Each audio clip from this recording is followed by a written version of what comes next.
Coffee for Courage.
Reader, and I am here today to talk about all the books I read in August, especially the ones that I read for my Rainbow Baby Readathon that I hosted from the 1st to the 22nd. So let's get into it. There are 10 of them, which I'm very happy about because last month I only read 8 books and we're already starting off good with 10 books in 22 days. So let's just get into it. I think we're just gonna start from my 5 stars down. Hopefully I do it right this time because the last time I tried to do this I failed pretty hard. Anyways, I ended up doing a complete rainbow and then I also got half of a second rainbow. So I'm very happy, even though I wanted to do 2 rainbows, that just wasn't in the card. And of course, you know, I got my phone on me because that's where I have all my little lists and TBRs and books that I've read that I have to keep up with for these videos. Let's start with the 5 stars, and my first 5-star was Under Wildwood, which was the second book in the Wildwood Chronicle trilogy type series. I'm not really sure which one it's called, but I absolutely adore that series. I had only read the first one, but then I ended up reading the second one for this readathon, and I'm about to read the third one currently. And the second one I loved, ended up giving it 5 stars, of course. It's a middle grade, so it follows 2 middle schoolers named Prue and Curtis. The main character is, it seems to me like the main character in this one is more Curtis than it is Prue, but it follows their journey of going through this big impassable wilderness. The journey that goes on in there with talking animals, little political type goings on, and you'll just have to read it. I recommend it to everybody because it is a middle grade. Children can read it, but for some reason there is a little bit of violence in these books, so I would, if you are a parent, I recommend reading it before giving it to your younger child. But it is so whimsical and beautiful, and Colin Meloy is just an amazing author in my opinion. So please check it out and let me know what you think, because I recommend it to everybody, honestly. The second book that I read for the readathon was Mistborn by Brandon Sanderson, and if you watched my other video, you'll know I gave this one a 5-star, and I adore it.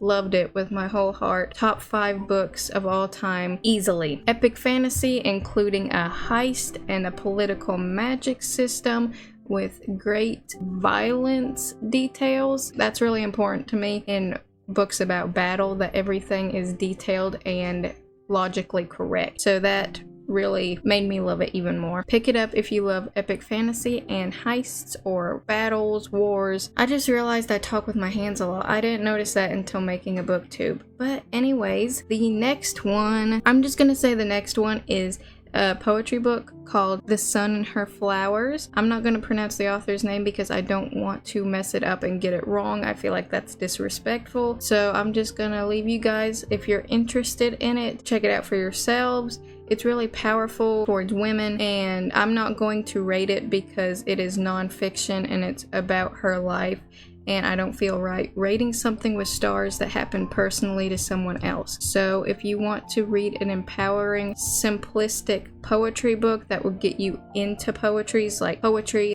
sort of like a beginner type book, I would recommend this one. And also she has wrote Milk and Honey as well, which is another poetry book that is good for beginners. Next we have Billy Summers, which is also a 5-star read, and this book actually made me cry. It is about a hitman who goes on his last job, and it entails the little hit journey that he goes on. Basically, that's all I can say, that he's on his last hit as a hitman and what happens afterwards for him. Everything else is basically just a spoiler, but yeah, this book made me cry. It made me cry. That's hard to do. I hardly cry with books, but somehow I cried over a Stephen King. Anyways, it's just crazy good. Next we have Every Heart a Doorway by Seanan McGuire, and I wasn't expecting to love this one as much as I did. I gave it 4.5 stars. The reason I didn't give it a full 5-star is because I'm a little uncomfortable with certain intimacy mentions in books. Yeah, and I felt like it wasn't needed. So unnecessary intimate comments give me the cringe. The details were on point. They were gory. I wasn't expecting it. Oh my gosh. I'm not gonna get too far into it, but it's about a book where children go through doorways and they end up in different worlds, fairy tales, etc. And then they have to, when they come back, they have to deal with how to live in reality again once being in those non-realistic worlds. So it's kind of like a rehab that they go to try to live in real life again, even though most of them don't want to. They want to be back in their world. And then a bunch of deaths start happening, and that's when it gets interesting. Anyways, 4.5 stars. You should pick it up if you like those things, but if you don't like gory details, I wouldn't recommend it. because that would probably scare you or trigger you. Always look up trigger warnings. Next, we have The Haunting of Maddy Clare by Simone St. James. And I'm not sure if this is Simone St. James' first book. I haven't read anything else by her, but I gave this one a 4.25, and I actually enjoyed the romantic aspect of this book. It wasn't everything to me, but I enjoyed it quite a bit because it was the type of I'm broken, you're broken, let's heal each other type trope, so it got to me. And also the paranormal aspect of it was fantastic. She did a really great job with the details of the paranormal activity. I just kept breezing through this book. I think it was over 500 pages, but I got through it in like 2 days. So I really enjoyed this one, and I'm really interested in picking up more of her works as well. Next, we have Crazy House by James Patterson. This book was weird. I gave it 2.5 stars. It was about twins, and it's like the cover said that it was supposed to be like Hunger Games, but it was not like Hunger Games. The only thing Hunger Games-esque about it was that it was dystopian and there were districts, and then that's where it ended for me. The romance was gross. Like gross, not like romance, ew. I mean as in some things that happened in the romance were actually physically disgusting. Anyways, it's supposed to be about twins, and then the wrong twin gets taken to this type of juvenile detention center, and it's all messed up, and then big plot twist, and then it just wasn't hitting it for me. Yeah, it shouldn't hit it for anybody really, but that's our taste as readers. We can like what we want. Anyways, next on the list is The Only One Left by Riley Sager. I gave it 2.5 stars because it just kept going with plot twists. It's about a caregiver who has had a dark time lately, and then she gets hired into a specific house that she has heard of since she was a kid, and then some secrets begin to spill out between both of them. These plot twists just kept happening, and I felt like it was just happening for the shock factor, because the plot twists didn't make any sense. It was just trying to be dramatic, and it was just not working at all. I didn't enjoy this book. I also gave the last and first Riley Sager book that I read 2.5 stars, so I just don't feel like his writing is for me. I just don't know with that author. I might have to keep reading more. I've heard Lock Every Door, I think that's what it's called, is good. If you have any Riley Sagers that did it for you, please let me know in the comments and I'll try them out. Maybe do a reading vlog on them where I give Riley Sager a chance again. But this was my second chance and it didn't work for me. It was just too much. And then we have Bunny by Mona Awad, and I made a video on this previously, so I'm not going to go too much in depth with it, but of course I gave that one 2 stars like mentioned in the other video on my channel, so if you want to know my thoughts about that, you can check it out. And then the last one is The Subtle Art of Not Giving a Fuck. I don't remember who this is by, and I'm not going to look up who it is by because I gave it 1 star. It was disgusting. It was crude. It was inappropriate. It's supposed to be a self-help book, but I feel like it was contradicting itself to try to sound more philosophical. Look at me, smart. You know what I'm trying to say. I know how to pronounce the word in my brain, but it's just not coming out. It was just trying to sound smarter than it actually was, and it kept making very disgusting comments about certain parts of women's bodies, and why was that needed? You're supposed to tell me how to better myself, not about a certain celebrity's bodily gifts. Anyways, it was just gross. I'm not saying any more on that book, honestly. Okay, but that is how my readathon went. We had some 5 stars out of 10, so I count that as a good time. What did you all read and what did you rate them? Did you have a good time? Because I think I'm gonna do this readathon again every year. Hopefully more people join up and then we can start making some donations and such, because I would really like this to go further because it means so much to me. Thank you all for participating. Thank you all for checking this video out. I will see you all in the next one, hopefully. Cheers.